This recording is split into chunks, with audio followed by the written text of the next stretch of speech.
दिल्ली में 600-800 लोगों को गिरफ्तार किया गया, बंदूक, हथियार, काफी सारी चीजें सीज की गई, जहां इंटेल था कि ये 31 के आसपास कुछ करने वाले हैं। क्रिसमस और न्यू ईयर का टाइम है, लोग खूब बाहर आते हैं, खूब एंजॉय करते हैं, खासकर वेस्टर्न कंट्रीज में, और ये टारगेट होता है लोगों का, उपद्रवियों का और इन एलिमेंट्स का, जो ये आतंकवादी, इनका एलिमेंट्स का ये टारगेट होता है कि अभी इसको अटैक करें और इसको हम खराब कर दें, बर्बाद करें, मैक्सिमम लोगों की मृत्यु हो जाए, ऐसा ये टारगेट लेके चलते हैं। अब कुछ दिन पहले तुर्किया में 115 आईसिस के जहादी पकड़े गए थे। जब मैंने कहा भाई 124 रेट में 115 जहादी, मैं कहा यार यहाँ कुछ गड़बड़ लगती है। तुर्किया में क्या कल आए थे? कल तैयब अर्दोगन को पता लग गया, आज पुलिस देके पकड़ ली, 115 रेड करके 114 जहादी पकड़े, कुछ समथिंग इज रॉन्ग, कुछ ना कुछ गड़बड़ है और कुछ ना कुछ चीजें ठीक नहीं है। या तो ये तुर्किया से बैठ के कहीं और हमला कर रहे थे, या उनके तुर्किया से यूरोप में हमला कर रहे थे।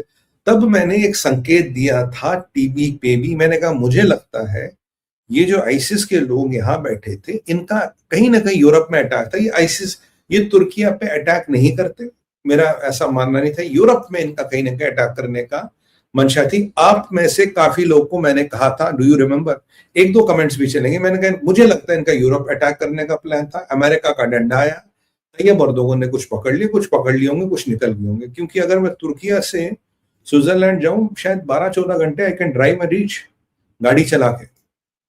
तो कहीं ना कहीं कुछ ना कुछ एक बहुत गड़बड़ है, जो एक बहुत खतरनाक संकेतों को बता रहा था हमें। जो तो फिर पामेर में अमेरिका पे अटैक होता, कल एक और सुसाइड बॉम्बिंग हुई, फिर अमेरिका जाके ठोकता, इजराइल ने भी एक आईसिस के आतंकवादी को पकड़ा। मैंने कहा boss, something is wrong, something does not look to be correct, यहां कुछ बहुत बड़ा लफड़ा है जो छुपाने की कोशिश की जा रही है।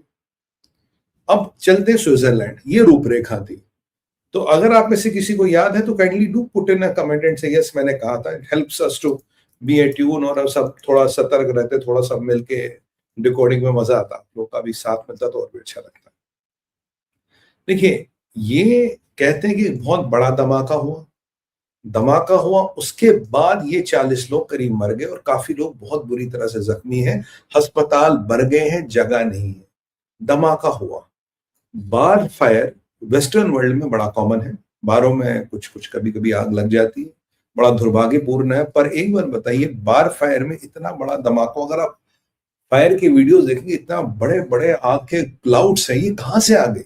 इतना बड़ा फायर क्लाउड कहां से आ गया? अगर बार में एक धमाका होता, बार में आपका कोई छोटा मोटा गैस हो सकता है, बोतल फट सकती है, कुछ हो सकता है, एक कुछ शराब की बोतलों में आग लग सकती है, हाँ किसी का हाथ जल गया, किसी का मुंह जल गया, 20-30% बर्न्स आ गए, ये हमने पहले सुना है। आप जरा आकलन कीजिए और पीछे जाइए, बैकग्राउंड में देखिए, आप बताइए पिछले 10 वर्षों में, 10 ईयर्स में आपने कुछ सुना हो कि बार में एक आग लग गई जिसमें 40 लोग मर गए? दुनिया में मुझे एक इंसिडेंट देखने को नहीं मिला आज तक। पिछले 10 साल 15 साल को मैंने छान मारा, मुझे एक इंसिडेंट देखने को नहीं मिला। अगर एक इंसिडेंट है नहीं तो ये इंसिडेंट रियलिस्टिक नहीं हो सकता। कोई बात नहीं कर रहा एक्सप्लोजन क्यों हुआ, इतना बड़ा एक्सप्लोजन हुआ, और ये जो लोगों का मानना है कि एक्सप्लोजन के कारण ये लोग बेहोश हो गए या उनकी मृत्यु हो गई, बाकी काम आग ने कर दिया। So with the best of fire safety equipment and the most expensive bar with all the firefighting equipment, how did 40 people die? और अब स्विट्जरलैंड का प्रॉब्लम है, स्विट्जरलैंड अपने आप को सेफेस्ट कंट्री कहता है, कहते जी मेरा रिपोर्ट बड़ा अच्छा है, मैं सेफेस्ट हूँ, यहाँ सब सेफ है। पर आप एक बात देखिए, स्विट्जरलैंड अपने आप को सेफेस्ट कहता है, मेरा रिपोर्ट अच्छा है, मैं बहुत सेफ हूँ, वर्ल्ड वॉर 1 वर्ल्ड वॉर 2 में भी मत छूते रहे, दुनिया भर का बिलियंस का, शायद $1 ट्रिलियन पड़ा होगा स्विट्जरलैंड में, और स्विट्जरलैंड की एक इमेज है मिस्टर सेफ, यहाँ कुछ नहीं होता, यहाँ सब सेफ है, और उस सेफ में सेंध लगाई गई। तो स्विट्जरलैंड का ये प्रयास होगा, मेरा आकलन है कि वो चीज को दबाने का प्रयास करेगा, वो कहेगा नहीं नहीं ये कुछ आग लग गई, वेयर एक्सप्लोड। अब भी पुलिस कह रही नहीं नहीं हम भाई देख रहे हैं। जब उनसे पूछा गया भाई आतंकवाद तो नहीं है, उन्होंने कहा नहीं नहीं अभी कोई ऐसा क्लू नहीं मिला, but at the same time police ये रूल आउट नहीं कर रही कि आतंकवाद है या नहीं है। दे आर नॉट सेइंग कि नहीं कोई आतंकवाद नहीं जी, सब ठीक है। कह रहा अभी हमें क्लू नहीं मिला, इसका मतलब आपको अभी तक क्लू नहीं मिला, तो इसका मतलब ये नहीं कि आतंकवाद नहीं था, अभी क्लू नहीं मिला, मिल जाएगा, आने वाले टाइम में मिल जाएगा। ये बॉस बहुत बड़ा घटना है। और अगर आप यूरोप में देखें तो कौन सी ऑर्गेनाइजेशन थी जो हमेशा यूरोप में सक्रिय रही है? कौन सी ऑर्गेनाइजेशन है जिसने हमेशा यूरोप में बड़े कांड किए? उसका नाम है इस्लामिक स्टेट, आईसिस। आईसिस सबसे सफल ऑर्गेनाइजेशन रही है यूरोप में आतंकवाद फैलाने के। आईसिस के डिक्लेयर एजेंडा पे यूरोप है। आईसिस ने लंदन हो, फ्रांस हो, दुनिया भर में अटैक किया। और उससे पहले एक ऑर्गेनाइजेशन का और नाम आता था, वो थी अलकायदा। अलकायदा ने भी यूरोप में बड़े हमले किए, पर 10, 15, 20 साल से अलकायदा का कुछ नामो निशान नहीं आ रहा। और याद कीजिए, 4 दिन पहले, 8 दिन पहले मैंने एक चीज डिक्लेयर की थी भारत विचार पे। मैंने कहा ISIS is coming back, ISIS रेजिमेट हो रहा। Do you remember this? मैंने कहा जो डोनाल्ड ट्रंप ने 100 जगहों पे हमला किया और जो पहले अमेरिका का ऑपरेशन फेल हुआ, that was against some high profile target of ISIS. ISIS is back. ISIS is gaining strength. पामेर में हमला, मोंडी बीच वालों का आईसिस से लेना देना, फिर ये स्विट्जरलैंड में कुछ गड़बड़ है, फिर इजरायली ट्रूप्स पे हमला, फिर अमेरिकन ट्रूप्स पे हमला, और फिर अमेरिका की कार्रवाई। अगर हम पूरा एक मानचित्र बना के देख, फिर तैयब अर्दोगन वाली कहानी। Do you remember? Just send 1 or 2 comments. मैंने कहा था आईसिस इज इमर्जिंग अगेन। और आईसिस किस लिए इमर्ज कर रही है? क्योंकि अभी एक जो एमबीएस वगैरह ने जो एक संरक्षण दे रखा है, जो ट्रंप की तरफ से एक अमीर मुसलमान मुल्कों को एक संरक्षण मिला हुआ है, कतर वतर को एक संरक्षण मिला, कहीं ना कहीं एक मैसेज आता है, एक पॉलिटिकल मैसेज आता है, भाई अमेरिका की सत्ता तो हम चला रहे हैं, अमेरिका हमारे खिलाफ क्या करेगा। और उसके कारण ये इमरजेंस बहुत जरूर नेसेसरी है। ये इमरजेंस कहीं ना कहीं इसको लेके वो बोल्ड होते हैं, क्या ठीक है, हमने बताया था, हमने किया, जो किया हमने किया। बॉस, ये बहुत बड़ी समस्या है जो मैं आपको बता रहा हूं, क्योंकि Switzerland will try their best to cover it, पर इसमें मरने वाले काफी फॉरेनर्स भी, कब तक कवर कर पाएंगे, नहीं कर पाएंगे। मैंने आज तक कोई इंसिडेंट नहीं देखा जो इतना बड़ा हो, भाई बाहर में आग लग गई, 40 लोग मर गए। हिजबुल्लाह ने अटेम्प्ट किए हैं यूरोप में बड़े अटैक, आज तक हिजबुल्लाह कर नहीं पाया। हमास यूरोप नहीं जाता यूजुअली, हमास बहुत टारगेटेड किलिंग्स के लिए यूरोप गया है, हमास ने बड़ा धमाका नहीं किया। ये 2 ही संगठन है। एक तीसरा नाम भी मेरे दिमाग में, वो भी आपसे शेयर करूंगा। नंबर 1 आइसिस, नंबर 2 आपका al Qaeda, but al Qaeda is defunct. और एक और यूरोप में बड़ी संस्था है जिसके बारे में हमने बात की थी, और मैंने कहा था बॉस ये संस्था 76 देशों में, याद आई कौन सी है? Anybody who remembers? यार आज कुछ कमेंट वमेंट नहीं आ रहे, क्या बात है बॉस? हम मतलब मैं ही बोलूंगा क्या, आप कुछ नहीं टाइप करेंगे?